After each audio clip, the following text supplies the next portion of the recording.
নির্বাচনের পরিবেশ রক্ষায় রাজনৈতিক দল প্রার্থী সহ ভোটারদের দায়িত্বশীল আচরণের আহ্বান জানিয়েছেন প্রধান নির্বাচন কমিশনার এএমএম নাসির উদ্দিন। জাতির উদ্দেশ্যে দেওয়া ভাষণে ভোটাধিকার প্রয়োগের আহ্বান জানিয়ে তিনি বলেন, ভোট দেওয়া নাগরিকদের শুধু অধিকারই নয়, দায়িত্ব। নির্বাচন শান্তিপূর্ণ ও উৎসব মুখর করতে ইসি কাজ করছে জানিয়ে সিইসি বলেন, জয় বা পরাজয় যাই হোক সেটি মেনে নেওয়ার মানসিকতা তৈরি করতে হবে। রিপোর্ট করছেন নাজিব বেগ। ত্রয়োদশ সংসদ নির্বাচন ও গণভোটের সার্বিক প্রস্তুতি শেষ করেছে নির্বাচন কমিশন। শেষ মুহূর্তে জাতির উদ্দেশ্যে দেওয়া ভাষণে সিইসি এএমএম নাসির উদ্দিন ভোটারদের নির্ভয়ে ভোট কেন্দ্রে যাওয়ার আহ্বান জানান। এই নির্বাচনে ভোটদান আমাদের শুধু নাগরিক অধিকারই নয়, বরং দায়িত্ব। আমি আশা করি আপনারা সকলে সচেতনভাবে এই দায়িত্ব পালন করবেন।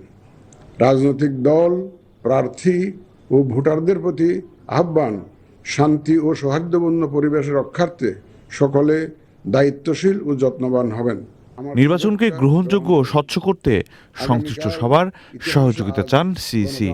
ভোটার, প্রার্থী, নির্বাচন সংশ্লিষ্ট কর্মকর্তা, আইন প্রয়োগকারী সংস্থা, সাংবাদিক, পর্যবেক্ষক, সেবা প্রদানকারী সংস্থা ও ব্যক্তিসহ সংশ্লিষ্ট সকলের কাছে অনুরোধ, ব্যক্তিগত কষ্ট ক্লেশ তুচ্ছ করে জাতীয় নির্বাচনের এই মহতী ব্যবস্থাকে সহযোগিতা করে সার্থক করে তুলুন।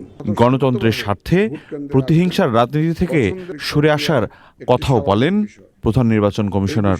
ভিন্নমত গণতান্ত্রিক প্রক্রিয়ায় একটি স্বাভাবিক বিষয়।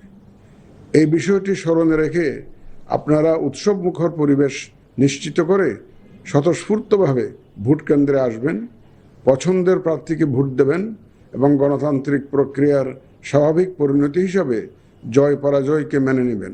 সুষ্ঠু গ্রহণযোগ্য নির্বাচনের সাক্ষী হতে সবার সহযোগিতা চান প্রধান নির্বাচন কমিশনার। মাঠ পর্যায়ে কর্মরত বিচারিক নাজিব বেগ, চ্যানেল আই, ঢাকা।